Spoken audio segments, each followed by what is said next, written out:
Hi everyone, Karine, Rayson from the Crew Coach here, and I am going to talk to you about something that is very close to my heart and something that is really important for all of us to be aware of. So I hope that you have some sort of insight or takeaway from this session. So last Monday, I was invited as a guest to be on the panel for a Burgess webinar on sexual assault, bullying, and harassment.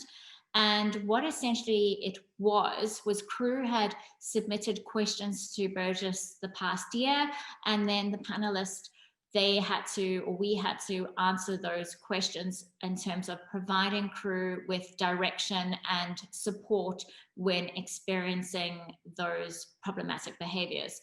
So I had prepared this beautiful presentation, and my intention was to highlight the key points from my slides, which I had developed as part of the workshops that I run around bullying, sexual assault, and harassment. But there was no ways I could get everything done in 10 minutes. And I'm someone who wants to provide as much value as possible, but I thought I would rather talk from my heart. And this reminds me of, because this advice actually came from a prisoner. So in my first jail that I worked in, it was a therapeutic jail, and we ran group work, facilitation, psychoeducation. And I was offered this job 2 years before completing my degree. So suffered from imposter syndrome terribly. I would carry my textbook everywhere. It was even next to me in the bed at night. So in case I woke up, I could read a couple of chapters. Anyway, the first group I did, I had a co-facilitator, and she told me to sit by the door in case there was an emergency. And I said, what do you mean emergency? What could happen? She's like, you know, if we were attacked or a fight broke out. And I thought, holy crap, like this is serious. I'm already freaked out about saying the right thing and, you know, with the content that I had to teach. And then to be worried about my safety was another extra layer of stress. Gosh, it was so testing. I just had a flashback. A lot of them were on drugs at the time when I was teaching them. So you can imagine how volatile they would have been. Anyway, I embraced it. And the best piece of learning or advice I got was thanks to Daniel, one of the participants in our group. And he said to me, Karine, can you just please talk from your heart? So I think you could relate to this. When you go to a workshop or a training and someone is there with their PowerPoint presentation and they're just talking at you and you switch off, you think about what you're going to do for the weekend, and it's really dry and boring. I hate those experiences because it's such a waste of time. I'm here to learn and I'm not absorbing the information. So that's why Daniel is so right. You need to talk from your heart. So thank you, Daniel. He has since passed, unfortunately, with a drug overdose, but I know he's up there. So thanks, Daniel, for giving me such encouragement and believing in me to speak from my heart. So let's get started. Today, I'm going to cover psychological safety at sea. I'm going to bring in experiences from other crew who have been victims. And then I'm going to ask you some key questions to think about. So what I'm going to start off with is reading an Instagram message, two Instagram messages, in fact, from crew within our community. I've had a situation on pretty much every boat I've worked on. First boat, bearing in mind I was only 18 years old, fresh out of school, never worked a day in my life. I was trying my absolute best, but kept getting yelled at and told I would never be a chief stew. I got set up by the second stew on a few occasions, which led me to get screamed at by the chief steward. He even made me crawl on the floor looking for a turned down chocolate, which I apparently missed while hoovering. Second boat. In the second season on board, we got a new captain who basically wanted to push all the crew out and replace us with his old crew. So in order to get rid of us, he just became really mean and kept telling me and others how useless we were.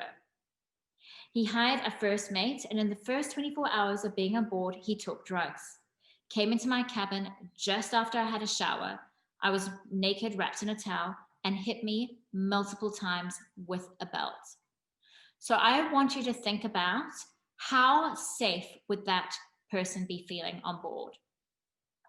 And how confident would she be in terms of reaching out for help from her superiors? Okay, so now I'm going to move on to the next one.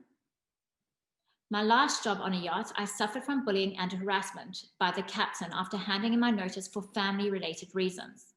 This caused me to be diagnosed with an anxiety disorder as I wasn't sleeping. I had very strong hand tremor that wouldn't go away, which isn't great when you're working in a galley. I couldn't eat. I ended up losing a lot of weight, having panic attacks, heart palpitations, which led me to seek medical help. I was prescribed a very strong anxiety medication and started counseling. I was treated very differently after handing in my notice. I was sent unprofessional messages and emails. The captain wouldn't speak to me directly. He would send information via email or WhatsApp. I would get less time off compared to the rest of the crew. My personal and private information would be brought up in the crew mess about my treatment I was having for my anxiety, like appointments, and not being able to drink. This is really sad that this happens on board yachts, and I think that's why we need training on board around how do you become an emotional intelligent leader. Now, an emotional intelligent leader would have the following skill sets. They would have openness, they would have compassion, they would have vulnerability, and they would have empathy. So what I mean by openness is that there's no judgment. You are very approachable when you are open. So this would look like from someone that you would trust and feel safe around. You could talk to them about anything. Then we have vulnerability. Vulnerability is about owning up to your mistakes. It is accepting that you might not always be right, and leaders are not always right. We're humans at the end of the day. We make mistakes, and it's so important not to think that you are invincible and that you are entitled because you're in a leadership position, because that is an abuse of power. So really become humble and get on the crew level and, you know, say, like, even talk about, if you feel comfortable, your mental health issues. If you're suffering from anxiety or depression, it doesn't mean that you're a bad leader. People want to see those human characteristics come through in a leader, because that, again, also makes you more approachable. Then we have empathy. So empathy is not feeling sorry for someone. It is understanding what it's like to walk in their shoes. So it's more about perspective taking. And then moving on from that, we have compassion. So compassion is really about empathy in action. So this is how you demonstrate that you understand what someone else is going through. So it's about being caring and showing that, I mean, you don't need to understand exactly what they're going through if you haven't experienced it, but you can imagine what it might be like for them. So you might understand the feeling of hurt, pain, sadness, the sense of loneliness. And for example, if you're noticing that someone is sad and lonely, maybe making them a cup of tea or checking in with them, seeing how they're doing, asking them if they would like to go for a walk, things like that. That is empathy in action, which is known as compassion. So that is essentially the 4 elements of psychological safety at sea. If we have those ingredients on board, there's likely not to be any bullying, and people will feel safe enough to ask for help if they're struggling. Now, what I want you to think about is, what is your current culture like on board, and what role do you play in terms of building and maintaining that culture? I hope that was helpful. If you've got any questions, please send me a message. I'm more than happy to help. Okay, guys, take care. Bye.